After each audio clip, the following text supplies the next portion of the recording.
Teenagers. Personal responsibility? I don't think so. The teenage list goes on for 4 pages. Just in the last year. There's 15 pages of this. I promise you this. Here's what's going to happen. More criminals are going to walk around with guns openly. I promise you. Law enforcement won't be able to ask them one damn thing because of this bill. More vigilantes are going to rise up. You're going to see some Ahmaud Arbery's like you did in Georgia. That's going to happen, I promise you. More people will be shot accidentally. It's over 100 teenagers in the last year.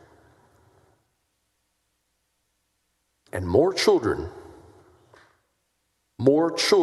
are going to die because of this bill. Law enforcement doesn't want your help with this legislation. Thank you, Mr. President. Senator Lucio, on the bill.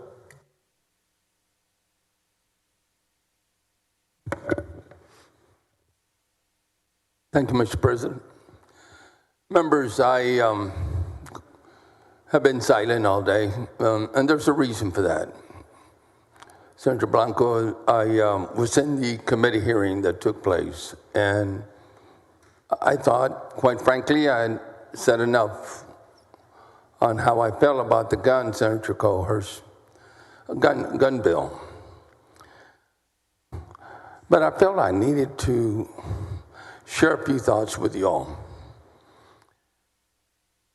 And I want you new ones that are here now to understand where I've been over the last 35 plus years in the legislature. I have had the privilege to serve with men and women from every corner of this state.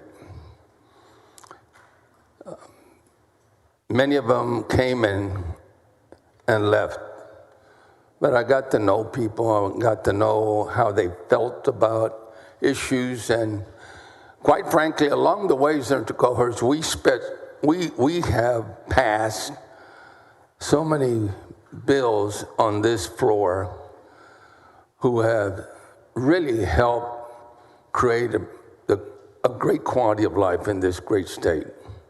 We really have. Cancer research in the hundreds of millions, right? Healthcare legislation,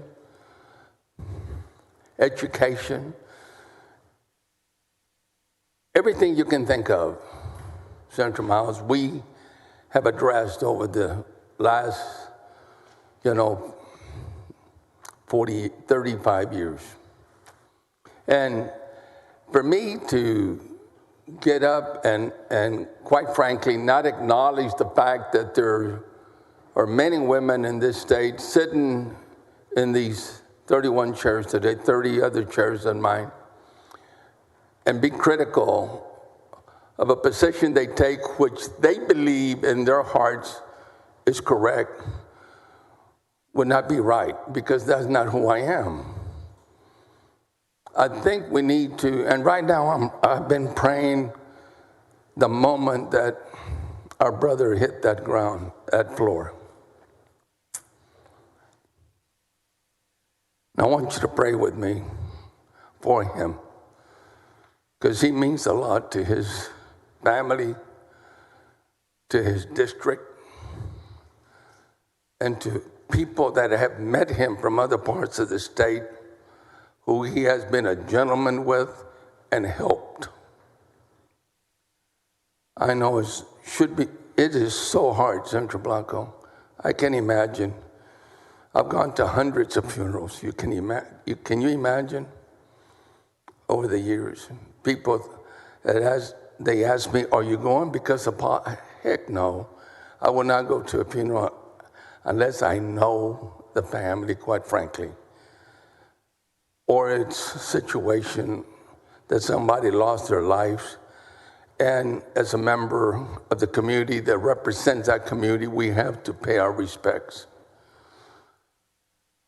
I have in my office a stack of letters from children from San Antonio, Wimberley, San Marcos, Austin, and in between. Some I haven't had a chance to open them, but they're scared. And for us to make statements here, with all due respect to an outstanding legislator, Senator Gutierrez, and tell the public that children are going to die and scare those children is not the thing we want to do.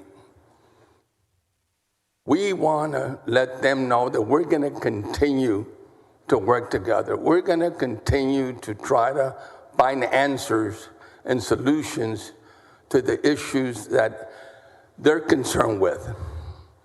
All these children thank me for protecting their lives. I never thought what hit me, and I was, like I said, I wasn't going to get up today. I was just going to vote my conscience. But I have a great deal of respect with Dr. Schorner. I do. I think he's one of the best legislators I've ever served with in 35 years. He's a man of integrity. I respect him. I respect everyone here, whether you're a Democrat or Republican, because these issues aren't partisan. And we're one Texas family in this Senate. I pray, and I'll continue to pray, that nobody dies, that families indeed, might be more secure. But it is that personal responsibility that some of you have been talking about that has to set in our lives. It has to happen. We're blessed with leadership in this Senate. Thank you, Senator Patrick, for always being fair and honest with everyone. A lot of great resolutions have passed here this session. A lot of great things have happened. And I don't want to see that go by the wayside because of this issue. Senator Eckhardt touched my heart because she shared with us a personal tragedy.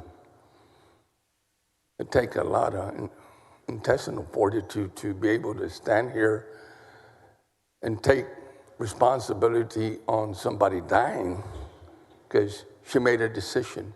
We all make decisions every day. That's God's greatest gift to us. Our greatest gift is the power to choose. That is the greatest gift we have. And I choose to love each and every one of you. No matter whether you support me or not. Because that's my responsibility in behalf of my Maker to you. Always try to do my best to help in any way I can and to offer help to you whenever I can. And I just got off the phone with a reporter in Washington, wanted to talk about a bill that I'm carrying that would save lives. And we all have done our best. So don't let this bill or any issue divide us. Because at the end of the day, those that are listening and viewing what is happening here, at the end of the day, we embrace each other. But make that embrace real. Because when it's real, then we can come back and God will bless us. And we will continue to help other people, Senator Powell, that are dependent on us to work together and come together. We will have our own position on this bill today, but I am not going to be judgmental. I will be judged, and each one of you will be judged by the proper dieting at the end of the day. And I just wanted to say that my vote was in response also to all those children who wrote me. And I want them to know, though, before I sit down, that every one of my colleagues here, children, students, love you. Because each one of the many women on this floor have voted on issues that have created a better quality of life for you, so you and your families can live a better life in our great state. And we pray that we can see death stop. Thank you very much. Thank you, Senator Lucio. Senator Zaffirini, you're recognized. Thank you, Mr. President. Mr. President and members, and thank you, Senator Schwertner, for what has been a long, occasionally heated, but ultimately civil debate about House Bill 1927. Much of the discussion surrounding this bill, not necessarily by senators, but certainly by advocates, has been couched in constitutional terms. The Constitution protects our right to keep and bear arms with, as others have established, the same sorts of reasonable limits as are placed on other constitutional rights. Like all of us, I strongly support the Second Amendment, and I kept an open mind as we took a broad view of the regulation of firearms at hearings of the Senate Select Committee on Mass Violence Prevention and Community Safety. How, after all, could a reasonable person's opinion remain rigid in light of what occurred in my district at the First Baptist Church in Sutherland Springs? I do not believe, however, that this bill is about rights or about public safety. Ultimately, I believe it is more about convenience. House Bill 1927 would merely make it easier to carry a firearm legally in public, including by persons who should not. It is not difficult to obtain a license to carry in Texas, and this legislature in recent sessions has enacted measures to make it easier to get one. The obstacles, such as they are minor but extremely important. A small fee, a background check, a safety course, and a demonstration of shooting proficiency. These would be rendered irrelevant by House Bill 1927. We pass laws all the time to enhance convenience for our constituents, but rarely do they have the negative consequences this bill could have. Permitless carry could complicate the work of law enforcement officials and make their jobs even more perilous. It could place victims of domestic violence at even greater risk of death at the hands of their abusers. It could place all of us at risk by allowing the public carriage of lethal weapons by persons who would not need to demonstrate the ability to possess or to use them safely.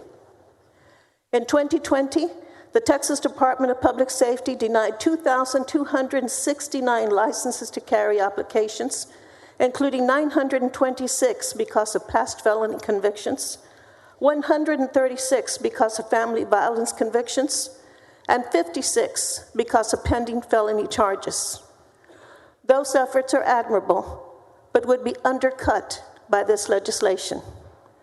The licensing process allows us to ask critical questions before allowing the public carriage of a lethal weapon based on what can only be described as the mildest inconvenience. Even with the penalty enhancements and other amendments, removing these requirements would inhibit us from stopping preventable tragedies. Having been at UT during the violent rampage by the sniper from the tower, I wonder how law enforcement officers will be able to differentiate the good actors from the bad. It was difficult that day on that campus. I remember it vividly. For these reasons and more, Mr. President, members, I will respectfully vote no on House Bill 1927. Thank you. Thank you, Senator Zaffirini. Senator Hinojosa. Thank you, Mr. President, and I'll try not to be repetitive because we had a long day and a lot of questions, a lot of answers, and I think so far very on-point comments. But I'm out of focus, because I know we talked earlier about what this bill does in terms of quite frankly, bypassing the requirements we have for a license to carry a handgun, and who's really among the public, those who are really facing real danger are our police forces. Yeah. In the last couple of years, we had quite a few DPS officers killed in the line of duty. We had police officers from our cities and some sheriff departments killed in the line of duty. And by passing this bill, we're really taking away a filter by which we try to find those who are not eligible for the reasons listed under the statute for a license to carry. They're not eligible to carry a gun in public because they're a danger to the public. And Senator Huffman, I know we can have debates and argue in court about what is reasonable suspicion, but here's what happens to the police that are out on the streets dealing with people at midnight who may be carrying a weapon, a gun, on their holster. So how are they supposed to know whether or not that person really has a criminal record or not? How will they know whether that person is really a danger to them? Do they go up and ask, are you a felon? Are you a drug addict? And this is a real challenge to our police officers who are out on the streets. And this bill makes their lives and puts them at a higher risk. Their job is already difficult enough in trying to enforce the laws. And again, I repeat, look at how many officers we have lost in the line of duty trying to protect our families, protect our communities, who give up their lives to keep us safe. And yet here we are, passing legislation taking away a lot of the safeguards that we have under the license to carry a weapon. Now we're allowing anybody. And we talked about some of the loopholes. People that can get a gun, person to person, gun shows, straw purchases.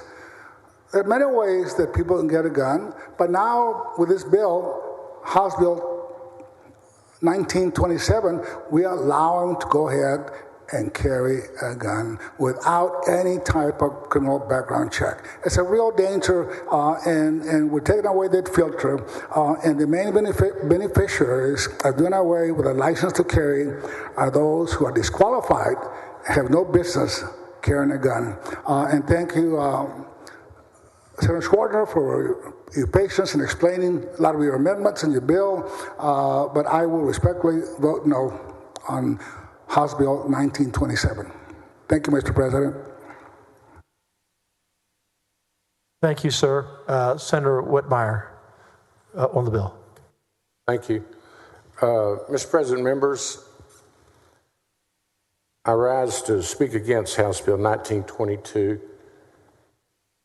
And I'm reminded of, I think I've traced it to Mark Twain, who said, no one's life, liberty, or property is safe while the legislature is in session. Quite frankly, I think he had today on his mind. Last week, it would have been your liberty because we were trying to control how families raise their children. But today, I think our lives are being dealt with.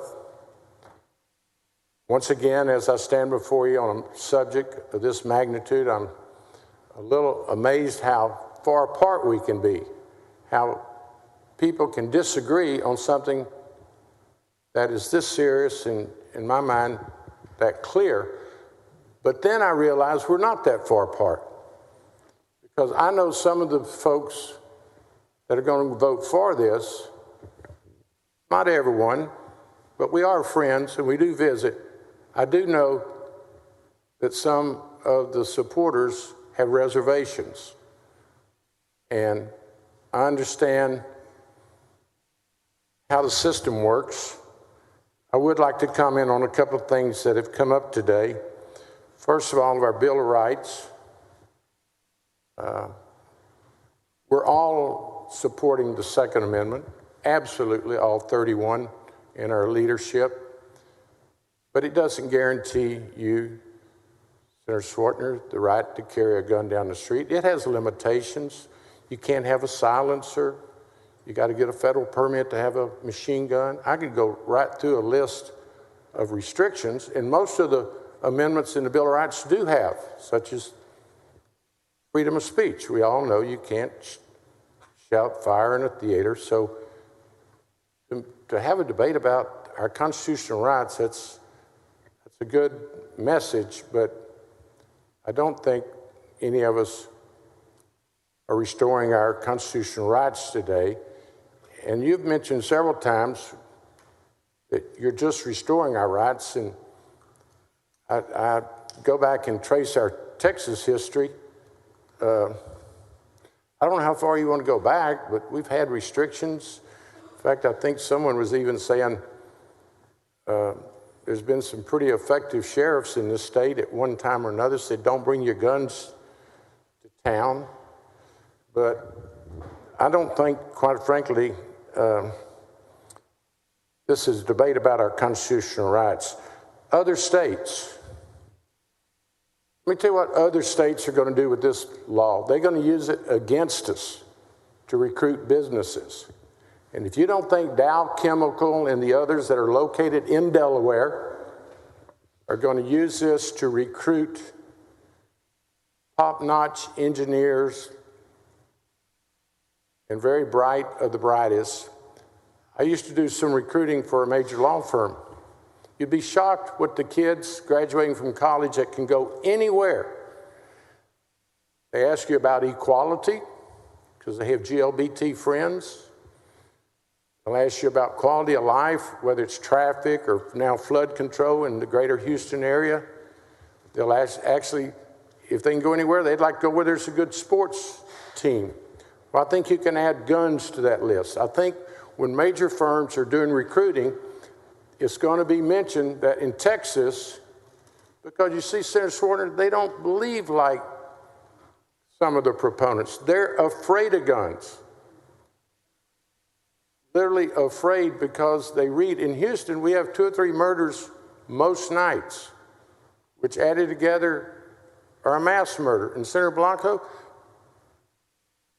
you were so impressive and so personal in your message. And we had an interim study last year, members. We traveled the state. We went to El Paso, went to Midland, Odessa. What did we learn from that testimony? I haven't seen a proposal. Many people wanted the red flag proposal, which we are not addressing.